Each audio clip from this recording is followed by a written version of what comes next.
Assalamualaikum warahmatullahi wabarakatuh. Saya Alisa Ayum Suarana Tias dan teman-teman saya Tio Riki dan Justina Dwi Rahayu. Di sini kami akan mempresentasikan tentang keseimbangan perekonomian tertutup.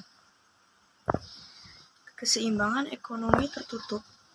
Keseimbangan dalam perekonomian tertutup yaitu keseimbangan perekonomian negara akan dicapai apabila penawaran agregat sama dengan pembelanjaan agregat. Keseimbangan dapat pula ditunjukkan melalui pendekatan suntikan bocoran. Keseimbangan ekonomi dua sektor perekonomian yang terdiri dari sektor rumah tangga dan perusahaan. Ini berarti dalam perekonomian itu dimisalkan tidak terdapat kegiatan pemerintah maupun perdagangan luar negeri. Aliran-aliran pendapatannya mempunyai ciri-ciri sebagai berikut. Yang pertama, sektor perusahaan menggunakan faktor-faktor produksi yang dimiliki rumah tangga. Faktor-faktor produksi tersebut memperoleh pendapatan berupa gaji dan upah, sewa, bunga, dan untung.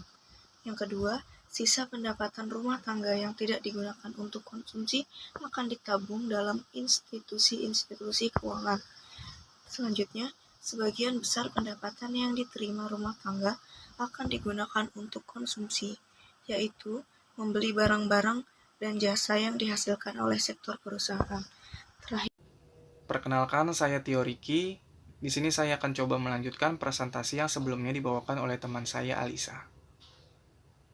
Saya akan coba menjelaskan perbedaan antara kecondongan mengkonsumsi dan menabung. Yang pertama adalah kecondongan mengkonsumsi, yang artinya adalah perbandingan antara pertambahan konsumsi dengan pertambahan pendapatan. Kecondongan mengkonsumsi terbagi menjadi dua jenis. Yang pertama, kecondongan mengkonsumsi marginal. Adalah perbandingan antara pertambahan konsumsi dengan pertambahan pendapatan yang diperoleh. Dengan rumus MPC dikurang C per YD. Yang kedua ialah kecondongan mengkonsumsi rata-rata.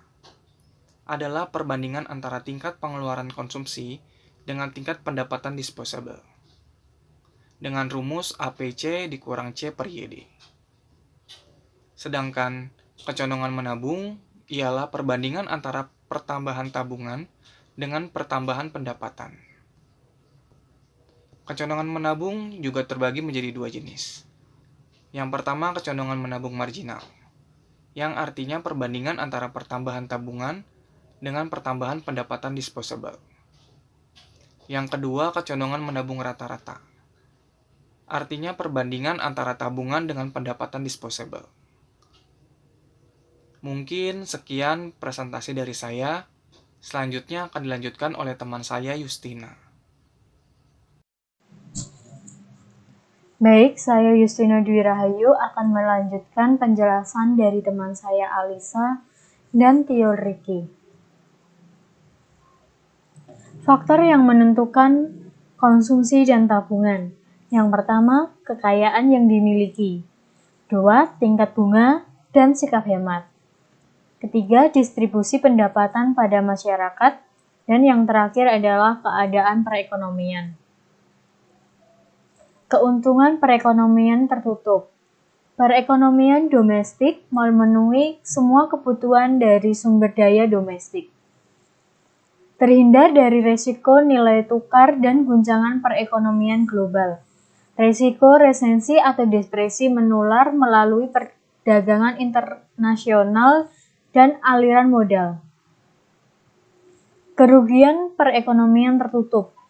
Kurangnya sumber daya domestik, yaitu faktor produksi dan modal-modal keuangan yang membatasi perekonomian untuk berkembang.